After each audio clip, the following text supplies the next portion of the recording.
Chapitre 1 de français. Les souvenirs reviennent lentement, comme des bulles montant des ténèbres dont puis s'enfont. Une femme voilée. Robert Landon la regardait. Elle se tenait sur la rive d'un fleuve charriant des eaux rouges de sang. Elle était face à lui, immobile, hiératique, le visage dissimulé par un tube. Dans sa main, un tignac bleu qu'elle levait à présent en l'honneur de la mère des cadavres à ses pieds. Et partout, l'odeur de la mort. « Cherchez !» murmura la femme, « et vous trouverez. » Les mots résonnèrent comme s'ils avaient été prononcés à l'intérieur de son crâne. « Qui êtes-vous » cria-t-il, mais aucun de son ne sortit de sa bouche. « Cherchez et vous trouverez, répondit l'inconnu. Le temps presse. Landon avança d'un pas vers la fleuve, mais les eaux rouges étaient trop profondes. Quand il releva les eaux vers la femme voilée sur l'autre rive, le corps à ses pieds s'était encore multiplié. Il était des centaines, peut-être milliers, centaines encore en vie, se tordant de douleur.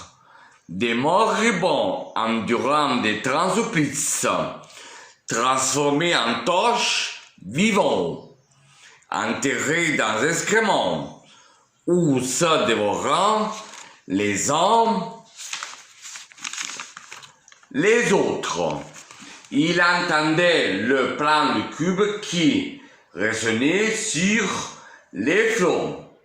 La femme leva les bras vers lui, tendant les mains vides, à la manière d'un suppliant.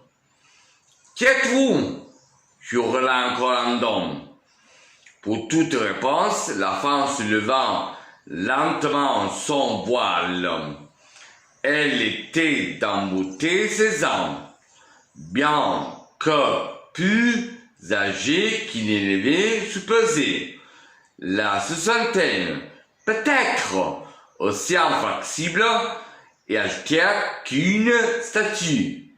Elle avait une mâchoire volontaire, un gars profond et de longs cheveux argent qui tombaient en cascade sur ses épaules. Une amulette de la pézulie attachée à son cul en serpent levé autour d'un menton. Landon avait l'impression de la connaître, de pouvoir lui faire confiance.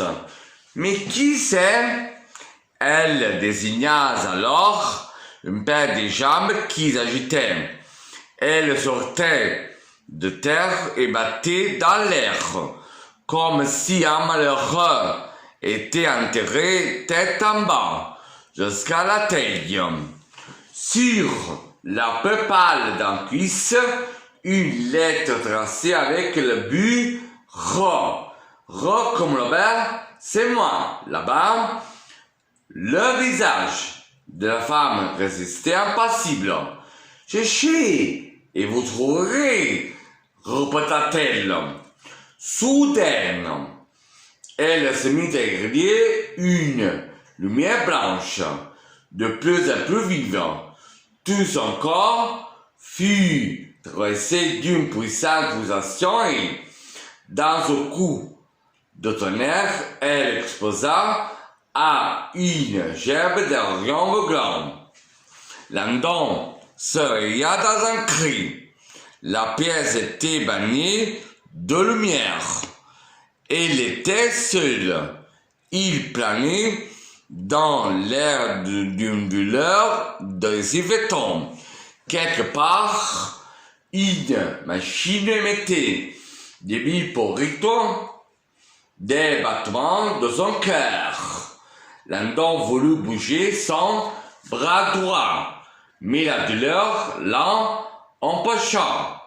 Une perfusion était plantée dans son poignet. Son pouls s'emballa. La machine suivit le mouvement. Bi, bi, bi. Oui, suis-je. Qu'est-ce qu'il est passé?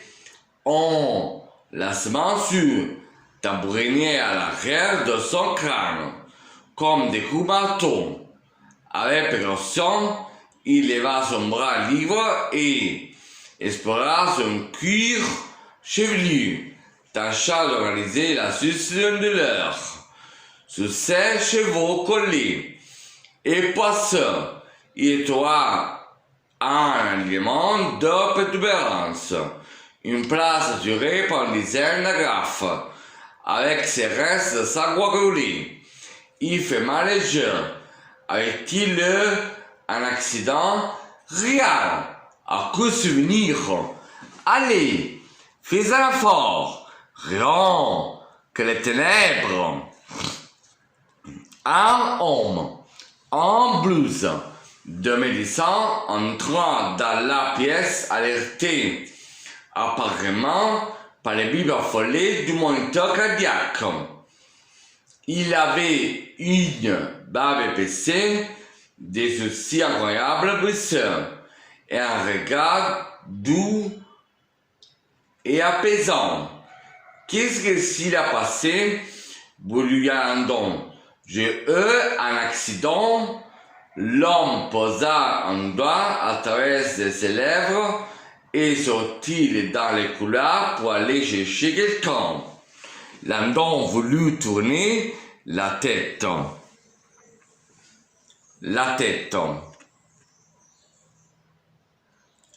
Mais un apparent figurant lui régala le crâne. Il dut prendre des profondes inspirations avant que la douleur ne passe. Puis, lentement, juste en bougeant les yeux, il explora son environnement. Une chambre hôpital, un seul lit, pas de fleurs, pas de cartes, lui, souhaitant un bol établissant. Il revenu certainement posé sur une déserte.